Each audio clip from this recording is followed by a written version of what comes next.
வணக்கம். இன்னைக்கு நம்ம ஒரு பதிவு என்ன அப்படின்னு கேட்டாக்கா, நமக்கு வாழ்க்கையில கிடைக்கக்கூடிய தனிமையான நேரங்களை நம்ம உபயோகப்படுத்துறது எப்படி, இதை அறிவியல் ரொம்ப ரொம்ப ரொம்ப முக்கியமான இது வாழ்க்கையில் நீங்கள் எடுத்துக்கோங்கன்னு சொல்லி சயின்ஸ் நமக்கு அறிவுறுத்து. இது பெண்களுக்கு ரொம்ப முக்கியம் இந்த பதிவு அப்படின்னு அதையும் வேற சொல்லு. ஏன் அப்படின்னா, தனிமையான நேரம் ஆண்களோட ஆண்களுக்கும் நிறைய இருக்கு, பெண்களுக்கு நிறைய. அதை எப்படி உபயோகப்படுத்துறாங்க, மனசால, புத்தியால, எண்ணங்களால, சொற்களால, செயலால, அதுதாங்க வாழ்க்கை அப்படிங்கிறது. பாருங்க, உதாரணமா கணவர் ஆபீஸ் போயிடுறாரு, குழந்தைகள் ஆபீஸ்க்கு அனுப்பிடுறாங்க, நிறைய நேரம் வீட்டுல தனிமையா இருக்காங்க. அந்த தனிமையா இருக்கிற நேரத்தை எப்படி உபயோகப்படுத்தணும், நல்லதை பார்க்கணும், நல்லதை பேசணும், நல்லதை செய்யணும் அப்படின்னு சொல்லி இந்த சயின்ஸ் சொல்லுது. பாருங்க, உதாரணம் சாதாரணமா பார்ப்போம். நம்ம வீட்டுல எல்லாரும் இருக்கும்போது அந்த பெண்கள் மொபைலை உபயோகப்படுத்துற முறை, அதுக்கு இல்ல நம்ம ஃப்ரீயா இருக்கோம் அப்படின்னு சொல்லி இஷ்டத்துக்கு அதுல என்ன பாக்குறாங்க பாருங்க.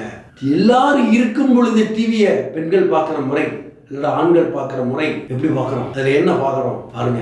நல்லதை பாருங்க, நல்லதா பாருங்க ப்ளீஸ். அந்த நேரத்துல நம்ம நிறைய நம்மள யாரும் இல்லைன்னு நினைச்சிட்டு மனசால எதை வேணாலும் நினைக்கிறது, எதை வேணாலும் பார்க்கறது, இதுதான் நம்ம பக்தியிலையும் செய்யறோம். அந்த நேரத்துல நம்ம கடவுளை மறந்துடுறோம், நம்ம இஷ்டத்துக்கு எதெல்லாம பார்க்குறோம், எதெல்லாம நினைக்கிறோம் இல்லையா. அப்ப அதுதான் நம்ம வாழ்க்கையே நிர்ணயம் பண்ணக்கூடிய நேரம் அப்படின்னு சொல்லுது. அப்ப எப்படி பார்க்கலாம், அந்த நேரத்தை எப்படி உபயோகப்படுத்தலாம், நல்வழிக்கு நல்லதா எப்படி உபயோகப்படுத்தலாம், எவ்வளவு தூரம் நல்லதுக்கு நம்ம நினைக்கிறோமோ, நல்லதை பேசுறோமோ, நல்லதை நினைக்கிறோமோ, அதுதான் ரிசல்ட்டுங்க. அப்ப அந்த நேரத்தில் நம்ம கத்துக்கிட்ட யோகா, மைண்ட் யோகா, தியானம், இதெல்லாம் மூச்சு பயிற்சி, அந்த நேரத்தில் நம்ம எது எழுதுறது இல்லையா. ஒரு சமையல் பண்றோம்னா நல்ல சிந்தனை, நல்ல எண்ணம், நல்ல புத்தியில் செய்யுங்க, சூப்பரா வரதா பார்க்கறாங்க. இந்த மாதிரி பிரைவேசியா ஆணும் பெண்ணும் எப்படி பைக்ல போறாங்க, ஆண்கள் பைக்ல போறாங்க, தனிமையா போறாங்க. அப்ப என்னென்ன நினைக்கிறாங்க, அதான் வாழ்க்கையா மலருது, அதான் அங்க போற இடத்துல நடக்குது.